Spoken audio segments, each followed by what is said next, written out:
Hey guys, Truth Because Jiu-Jitsu here. We're going to be going over a really important concept today that some people aren't very good at or they overlook when they're training, and this is guard retention. I'm not talking about escaping side control. I want to make that clear. There's all sorts of things that we can do technique-wise to escape side control, different variations of side control. We can do that in a different video. This one is all about as your guard is being passed, especially when you know your guard is about to be passed. So this will be ways to stop it from being passed, as well as ways to get back to a guard and basically reset the game. It's going to stop them from being able to get you in a pinned position. That's super, super important. And you'll know it when you roll with people that are usually about a purple belt or higher. Their guard retention is very high. It's not necessarily that they've always got you trapped in guard, but you can just never pass it. That's because their retention is excellent. So we're going to go over a bunch of different concepts to begin with, and then we'll get into some specific techniques that you should be able to not only use one at a time, but also chain together to make your guard extremely difficult to pass. So to start off, when someone is passing your guard, if you're the one passing, their goal is to stay out of in between your legs, okay? If you picture, I'm on the bottom of my back here. For my opponent here, everything in between my legs is a red zone. He wants to get to the green zone over here, and hopefully be able to close this red zone as much as possible. That's where a lot of smash passes come in. They're pinning the knees together, and the more I can make that red zone harder to get around, the more work he has to do and the more options that I have from the bottom. So first concept is trying to keep him inside of the red zone as much as possible and understanding when he's outside of it, when he starts to get past. He's in the green zone here, I have to be worried because I don't have guard options at this point and I need to start working on my retention. Concept number 2, and this one I really can't stress enough, is mobility. So when we're here in an open guard situation, it's neutral, nothing's been attached yet, I should have all of the options from here as a person on the bottom when it comes to when and how we're going to engage. And what that looks like is being able to move around like this while person is coming forward to try to get some pressure. I'm not going to let him have pressure from the pathway. Once I get to the point that I am ready to engage with how I want to engage, then I'm going to say I want to go shin on shin. We're coming here until I'm ready, and then I come in and get my position that I want. Or I want to delahiva, and I'm going to get, now I've got it. And he's starting on the back foot. Okay, it's important never when somebody's pressuring into you to just rock back onto your back. Okay?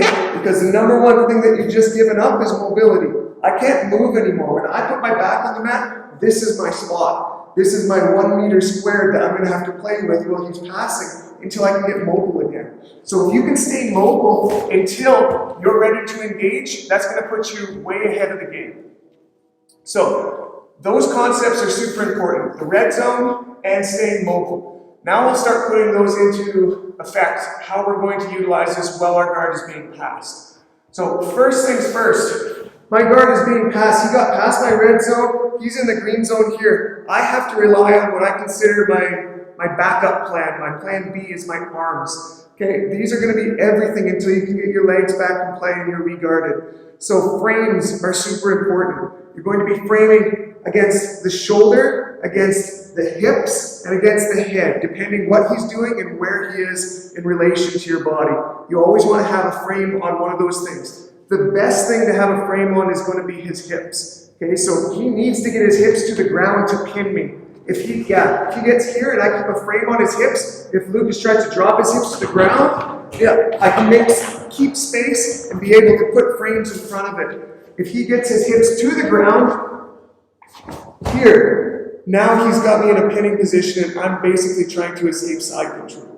Okay, that's a whole different thing. There's lots of things you can do from there, but this isn't a guard retention situation anymore. This guard is basically passed. So keeping those hips framed so that I can get stuff in the way, very important. Next thing is the frame on the shoulder and the face. So say we're here and he does get his hips to the ground, being able to keep him back by grabbing the shoulder and putting a forearm on the throat is going to keep his chest off me for the time that it takes to get my hand to his head. If I can push his head low, keeping that frame on the hips here, I can get up on my elbow which is going to be your first line of defense when it comes to mobility. Okay? Being up on your elbow means I can move my hips. I can get back into a re-guarded position.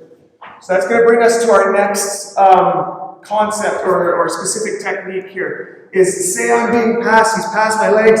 If I can frame him with my upper hand here, like on my elbow, on my lower hand, now I'm mobile again. I can move my hips, I can back away and reset that game. So now I can pull my whole body back in front of him and he's passing an open guard again. So look past my guard here, right away.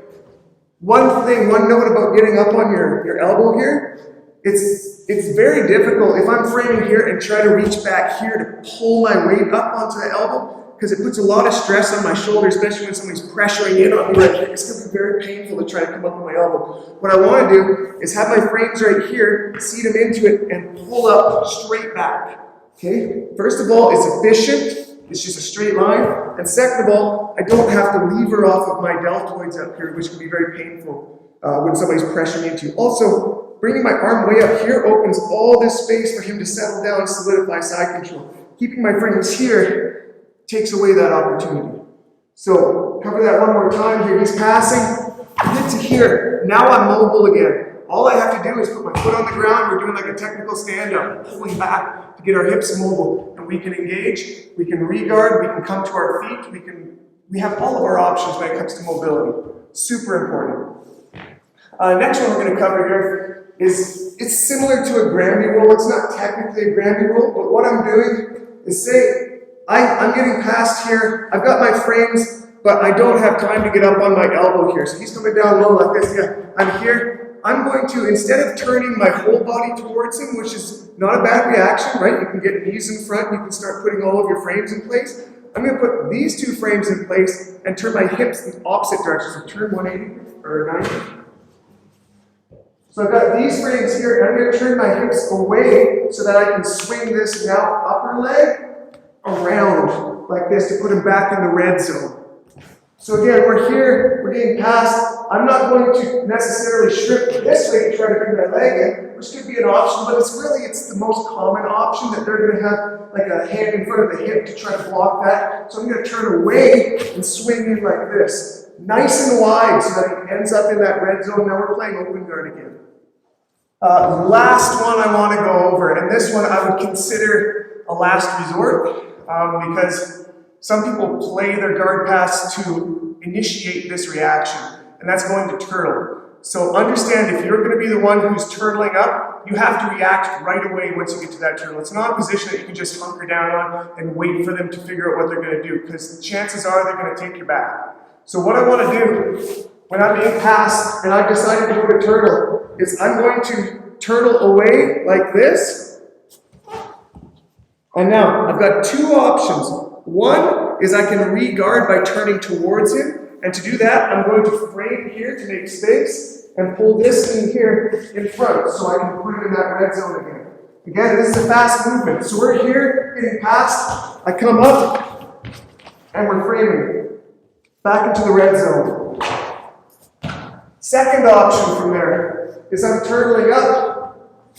He's coming here. I'm going to now swing this one and actually Granby roll over the shoulders on the ground right here to put him back into that red zone.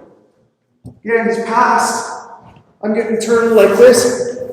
Granby to put him back into that red zone. This one works very well if you're fast at it, and it saves you having to catch specific frames. You're basically getting past, one last time here, getting past here. That one works a lot. Now, like I said at the beginning of this video, a lot of these things can be put in conjunction. So you can be framing off the hips as well as coming up on your elbow here, backing up. You can swing this around. You can put those all in conjunction depending on how they're passing and what works best for you. You can feel free to chain them together with what works best for your guard, for what works best for your style. But the concepts on this are extremely important to understand. Mobility and that red zone. And hopefully these techniques that we provided will allow you to really amplify your guard retention. I hope this helps. I know it's helped a lot of my students. One particularly jumped up miles and miles when it came to this stuff. He picked up all of these moves, and now he's one of the hardest people to pass in our entire gym, which is really cool. I hope it works out well for you. If you got any more questions, feel free to drop in the comment section. Make sure to like and subscribe, and we'll see you on the next one.